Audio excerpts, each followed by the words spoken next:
It was in a picturesque setting that I had met my doom. It was beautiful in its own tragic way, the rocks too steep for me to climb back onto them with my bad leg, the grass too slippery from the sudden layer of ice. And the sky, it held no clouds in the day, making the nights even colder. I've been a climber for a fairly long time by then, and I knew very well that the chances of me being saved were probably just as steep as those rocks were.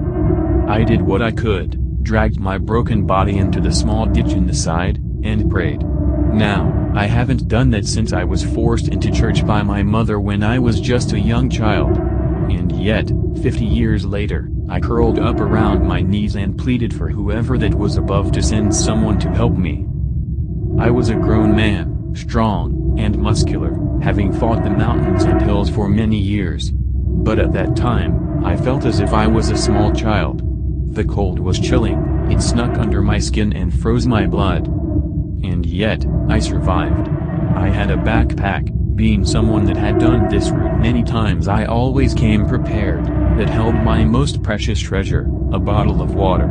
I took small sips of it as the night passed, curled up around myself in a vain attempt to keep warm. The hunger arrived only what seemed like hours later.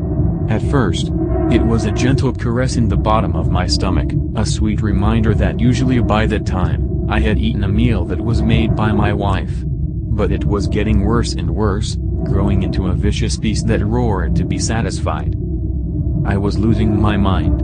I kept looking around like a madman, throwing my head back and shouting at the sky. "Help me!" was my holler, but only the echo was my answer. And yet, I felt as if I was not alone. A petrifying presence lay still with the wind.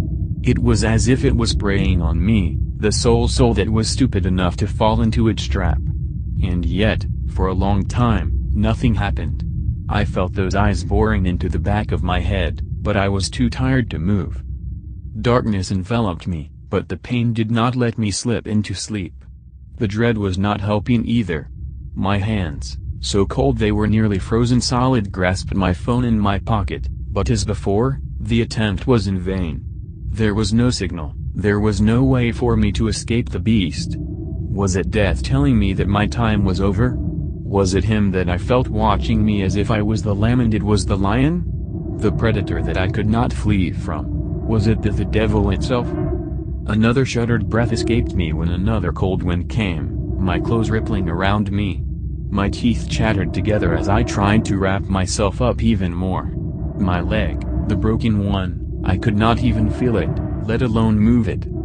It all happened in a matter of moments. Something slammed against me, knocking me into the wall. It was almost the same sensation as when I fell. But this time, I saw it. It looked almost human, but not quite.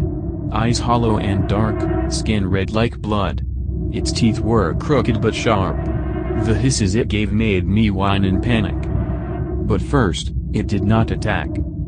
Did it enjoy toying with me? Was I the mouse the cat had caught, eager to show it to his owner? I felt the being's acid breath fill my senses and there was bile gathering in my throat. I watched in horror when a long, veiny arm grabbed my bad leg. Suddenly, I felt as if this was not even happening to me. The pain was there as I was thrown into the air, only to be grabbed once more, hurled into the ground, then tossed up again, but I felt like I was just watching. Was I merely a spectator of my own downfall? It was almost like I was sitting in the movie, watching a man that looked like me, shouted like me, pleaded like me, but it was not me. And yet, I knew it was no joke. Adrenaline was rushing in my frozen veins, my heart beating in my throat. The being let out a roar when one of my hands was flung into its fact, trying to claw at its eye. I had no control over my body. It was the instincts to flee kicking in. I could barely feel the agony in my leg. But the monster had seemingly had enough of its game. I had no weapon, I could not fight back, and maybe it had grown tired of my voice, too. I was almost gently laid against the wall, and suddenly I heard another howl. There were more of them. Almost as if it were a pack of wolves, the beasts closed in on me. They were all the same, gaze empty, mouth agape in hunger. At that time, my grasp on consciousness was fading. Darkness was threatening to engulf my vision hole, only to clear out with moments when I felt a sharp pain in my bad leg. It was odd, I felt almost disconnected as I shrieked in complete agony. Blood was rushing out of an open wound, and when I looked down, I could not see my leg anymore. I yelled in pain once more, but my breaths were coming short and heavy.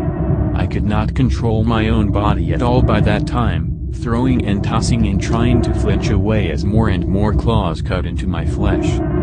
And then suddenly, it all went black. I could hear my own cry a little bit longer, but my throat was closing up.